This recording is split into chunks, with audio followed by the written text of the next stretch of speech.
오늘은 교과 제6과 전력을 다해 싸움 제목으로 교과 공부를 하도록 하겠습니다. 우리 다 함께 오늘 이번 교과의 기억절 골로새서 1장 29절에 있는 말씀을 읽도록 하겠습니다. 골로새서 1장 29절. 이번 교과 기억절 우리 함께 읽도록 하겠습니다. 시작. 이를 위하여 나도 내 속에서 능력으로 역사하시는 이의 역사를 따라 힘을 다하여 수고하노라. 네, 여러분 바울 여기 우리가 방금 읽은 골로새서 1장 29절에 맨 마지막 부분을 보게 되면 힘을 다하여 수고하노라라고 하는 말씀이 있는데 이 말씀을 영어 성경은 뭐라고 표현해주고 있는가 하면 struggling with all energy라고 이렇게 표현을 해주고 있습니다. 이 영어의 이 말의 의미는 바로 오늘 교과의 제목과 같습니다. 그러니까 전력을 다한 힘으로 싸우고 투쟁하는 것. 이것이 바로 골로새서 1장 29절에서 말하는 힘을 다하여 수고하노라라고 하는 이 말씀의 의미라고 하는 것입니다. 여러분 우리 그리스도인들은 이 땅에서 살아가는 동안에 온 힘을 다해서 그러니까 전력을 다해서 싸움을 해야 하는 사람들인데 과연 우리는 어떠한 싸움을 해야 하는 사람들일까요? 또 우리는 무엇으로 이 싸움을 해야 할까요? 오늘 이 시간에는 우리 그리스도인들이 우리의 인생에서 어떤 싸움을 해야 하며 또 무엇으로 우리가 그 싸움을 해야 하는지에 대하여 함께 살펴보는 시간에 갖도록 하겠습니다. 교과 첫 장을 보시면 한 아이를 비극적으로 잃게 된 두 사람에 대한 그런 이야기를 기록해 주고 있는데요. 그 이야기를 요약하자면 이런 이야기입니다. 한 여자와 한 남자가 어느 TV 프로그램의 토크쇼에 나오게 되었는데 이 두 사람은 둘 다 아주 비극적으로 아이를 잃게 된 그런 부모들이었습니다. 그런데 이렇게 똑같은 비극적인 상황을 경험하게 된 두 사람이었지만 이 둘의 반응은 전혀 달랐습니다. 먼저 아이를 잃은 여자의 경우에는 20년 전에 그녀가 아이를 잃었는데도 불구하고 아직까지도 그 아이를 살해한 자에 대하여 분노를 사귀지 못하고 있었습니다. 여전히 화를 내면서 분노하고 대상에 대하여 원망하였던 것입니다. 그런데 똑같이 아이를 잃게 된 남자의 경우에는 자신의 딸을 죽인 테러리스트를 용서를 해주고 하나님께서 어떻게 그의 상처를 치유하셨는지에 대하여 TV 토크쇼에서 이야기를 하게 되었습니다. 그러니까 두 사람이 같은 일을 경험하였는데 전혀 다른 모습을 나타내었던 것입니다. 여러분 우리는 이와 같은 이야기를 통하여 무엇을 알 수 있는가 하면 똑같은 일을 우리가 경험하게 된다 할지라도 어떤 마음을 가지는가에 따라서 완전히 다른 모습과 또 다른 태도를 나타낼 수 있다는 것을 알 수 있는 것입니다. 그렇다면 여러분 여기서 제가 한 가지 질문을 해보도록 하겠습니다. 여러분은 자신의 딸을 살해한 테러리스트를 용서했다고 하는 이런 남자의 모습을 보면서 이 남자가 어떻게 그 살인자를 용서했다고 생각하십니까? 여러분 도대체 어떻게 하면 정말 자기의 사랑하는 딸을 죽인 그 원수 같은 자를 용서할 수 있는 마음을 가질 수 있을까요? 여러분 만약에 여러분이 가지고 있는 여러분 자신의 어떤 품성과 또 여러분이 가지고 있는 여러분의 생각을 스스로 열심히 고치고 또 그거를 바꾸려고 노력을 하면 그러면 자기 딸을 죽인 사람을 용서할 수 있을까요? 내 머릿속에 드는 생각을 자꾸 고치려고 하고 자꾸 내 마음에 있는 이 악한 마음을 변화시키려고 열심히 노력하면 내 딸을 죽인 살인자를 용서할 수 있습니까?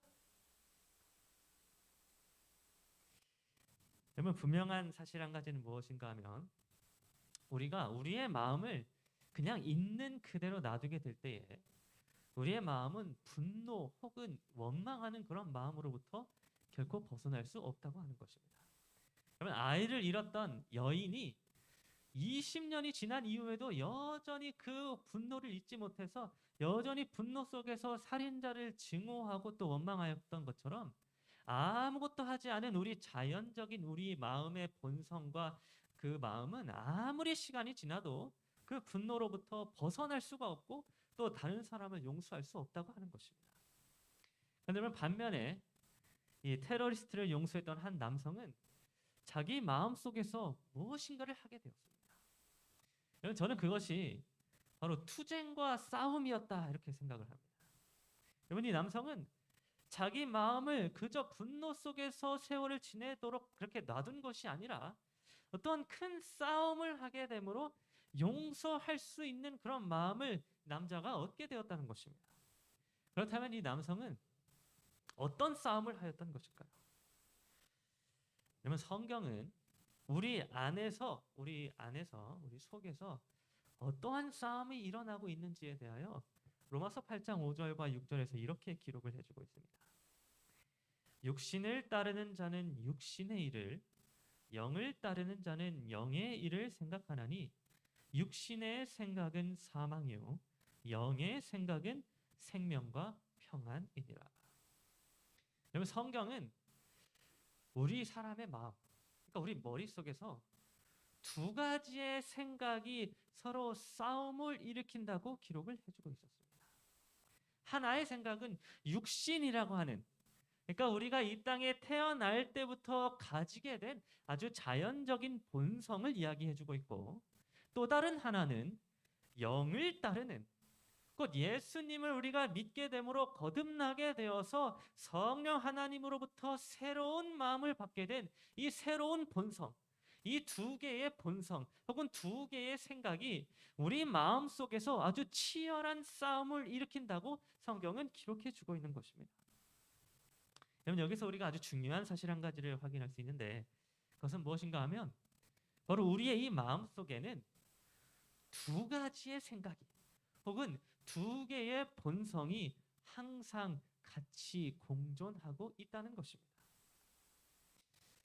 여러분, 우리 재림교인들이 좀 가장 많이 오해를 하게 되는 부분이 있는데, 그것이 무엇인가 하면 재림교인들이 이 품성의 변화 혹은 품성의 개발을 이야기할 때에 이 두 개의 본성에 대한 이해가 없이 그저 우리의 품성은 변화되어야 하고 개발되어야 한다라고 이야기한다는 것입니다. 여러분, 제가 여러분에게 질문을 하나 해보도록 하겠습니다. 여러분이 태어날 때부터 가지게 된 여러분의 본성이 예수님처럼 선하게 변하거나 혹은 개발이 되어질 수 있다라고 생각을 하십니까? 여러분이 만약에 정말 열심히 기도를 하고 또 정말 노력하고 노력을 하면 여러분이 날 때부터 가지고 있던 여러분의 본성과 여러분의 품성이 선하게 변할 수 있습니까? 없습니까? 변할 수 있다고 생각하시는 분. 내 날 때부터 있는 이 본성이 열심히 노력하면 하나님이 원하시는 그런 선한 품성으로 변한다. 변할 수 있다 생각하시는 분.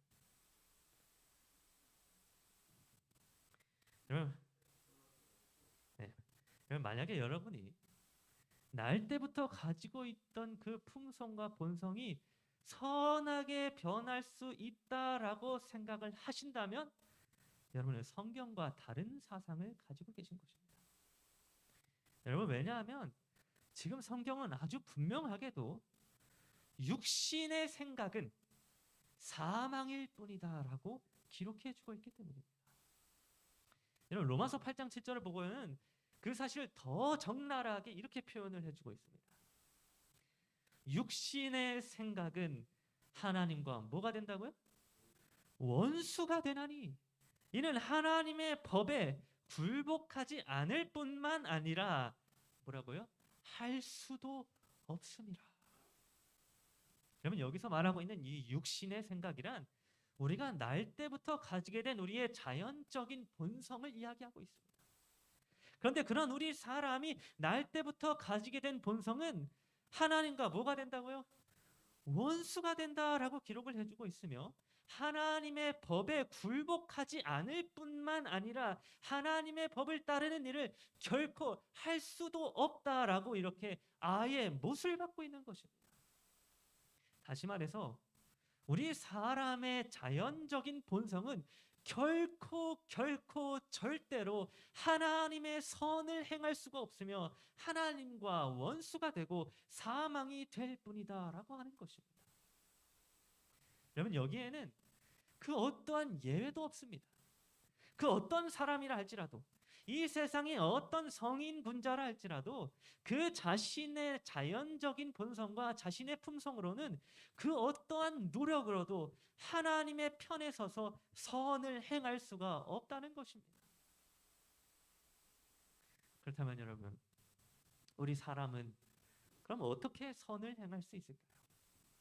우리 사람은 어떻게 하나님의 편에 서서 하나님의 법대로 하나님을 기쁘시게 하는 그런 자가 될 수 있을까요?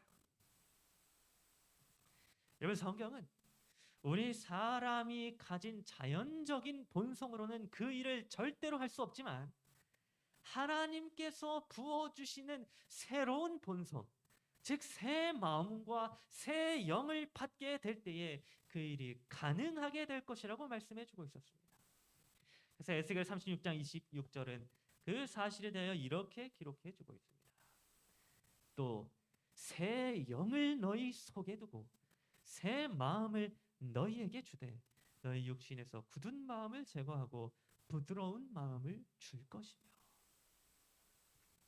여러분, 성경은 우리 인간이 가지고 있던 자연적인 본성이 인간 스스로의 노력을 통하여 변화하게 되거나 혹은 하나님이 우리 자연적인 본성을 변화시켜 주신다라고 말씀해 주고 있지 않고, 성경은 완전히 새로운 영과 새로운 마음을 우리 사람에게 주신다라고 말씀해 주고 있었습니다. 그러니까 우리 죄인이 예수 그리스도를 믿음으로 받아들여서 거듭남을 입게 되었을 때에 성령 하나님께서 우리 마음 가운데에 들어오셔서 기존에 있던 우리 사람의 본성을 어떻게 좋게 변화시키는 것이 아니라 완전히 새로운 새 마음을 우리 속에 주신다는 것입니다. 그렇다면 여러분, 성령 하나님께서 우리 인간의 마음 가운데에 새 마음을 주시게 된다면 우리 사람의 속에는 몇 개의 마음이 존재하게 된 것입니까? 기존의 본성이 있었는데 하나님이 새롭게 새로운 마음을 주셨습니다. 그러면 몇 개의 마음이 존재하게 된 것입니까? 몇 개의 본성이 존재하게 된 것입니까? 네, 우리 인간은 인간의 자연적인 본성에다가 새로운 마음이 따로 주어졌기 때문에 총 2개의 본성이 우리 마음 가운데에 동시에 존재하게 된 것입니다. 그리고 여러분, 이 2개의 마음은 예수님이 재림하시기 전까지 하나로 합쳐지게 되는 것이 아니라 끝까지 같이 둘이 존재하게 되며 끊임없이 우리의 삶 가운데에 투쟁을 일으키고 싸움을 일으키게 되는 것입니다. 여러분, 그 사실에 대하여 사도 바울은 로마서 7장 22절부터 24절에서 이렇게 말해주고 있습니다. 내 속 사람으로는 하나님의 법을 즐거워하되 내 지체 속에서 한 다른 법이 내 마음의 법과 싸워 내 지체 속에 있는 죄의 법으로 나를 사로잡는 것을 보는도다. 오호라, 나는 곤고한 사람이로다. 이 사망의 몸에서 누가 나를 건져내랴. 여러분, 사도 바울은 자기의 마음속에 2개의 본성이 존재한다는 사실에 대하여 이렇게 설명을 해주고 있었습니다. 성령 하나님을 통하여 새 마음을 받게 된 그의 속 사람이 하나님의 법을 즐거워하고 선한 일을 하고자 하지만 그의 육신에 있는 자연적인 또 다른 본성은 죄의 법을 따라서 언제나 사망의 길로 향하고 있다라고 말을 하면서 그는 2개의 마음이 서로 투쟁을 하고 있다고 고백을 해주고 있는 것입니다. 여러분, 우리 재림교인 중에 특별히 바로 이 부분을 잘 이해하지를 못하여서 오해를 하고 계신 성도들이 가끔 있는 것 같습니다. 그러면 어떤 소수의 재림교인들은 이 품성의 변화를 어떻게 생각을 하는가 하면 우리가 날 때부터 가지고 있었던 육신의 본성이 성령 하나님을 통하여 변화함을 받아서 이 땅에서 온전한 품성을 소유하게 되는 것이다라고 이렇게 생각을 하고 있습니다. 그리하여 온전한 품성을 소유하게 된 사람은 완전히 다른 사람이 되어가지고 어떠한 죄의 유혹에도 흔들리지 않는 그런 완전한 사람이 된다라고 그런 생각을 하는 것입니다. 그러나 여러분, 사실 성경은 그렇게 우리를 가르치고 있지 않습니다. 바울의 고백과도 같이 여러분, 거듭난 그리스도인들은 죽을 때까지 두 개의 본성을 가지고 살아가게 됩니다. 하나의 본성이 변해가지고 온전하게 되는 게 아니라 자연적인 본성과 성령 하나님이 우리에게 주신 그 새로운 본성이 언제나 함께 있어서 그 두 마음이 세상 끝날까지 싸우고 또 싸우게 된다고 그렇게 기록해 주고 있는 것입니다.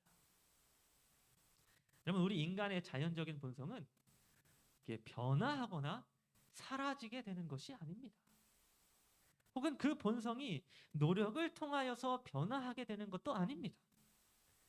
우리는 오로지 사망의 길로 향하기만 하는 우리 육신의 본성과 성령 하나님께서 넣어주신 새 마음이 함께 존재하여 서로 싸움을 일으킨다라고 하는 이 사실을 이해해야만 하는 것입니다. 그러면 이제 우리가 처음에 살펴보았던 그 이야기로 다시 한번 돌아가 보도록 하겠습니다. 그러면 우리는 처음에 아이를 잃은 두 사람에 대하여 이야기를 하였습니다. 그 중에 여성은 20년이 지나도록 아이를 살해한 자에 대하여 분노하면서 원망 속에서 살았습니다. 그렇다면 여러분, 이 여성은 어떠한 본성에 의하여 그렇게 분노하고 원망하였던 것일까요? 네, 여러분, 이 여성은 날 때부터 가지고 있었던 그의 육신의 본성에 따라서 사망의 길로 향하는 마음을 갖게 된 것을 알 수 있습니다. 여러분, 이 땅을 살아가는 모든 사람은 아주 자연스럽게 이 여성과 같이 분노하고 원망하게 되어 있습니다. 우리가 날 때부터 이와 같은 본성을 받고 태어났기 때문에 그와 같이 분노하고 원망하게 되는 것은 어쩌면 자연스러운 일인 것입니다. 그런데 여러분, 이 남성의 경우에는 조금 다른 일이 일어났습니다. 이 남성은 자신의 딸을 죽인 테러리스트를 끝내 어떻게 했습니까? 용서해 주었습니다.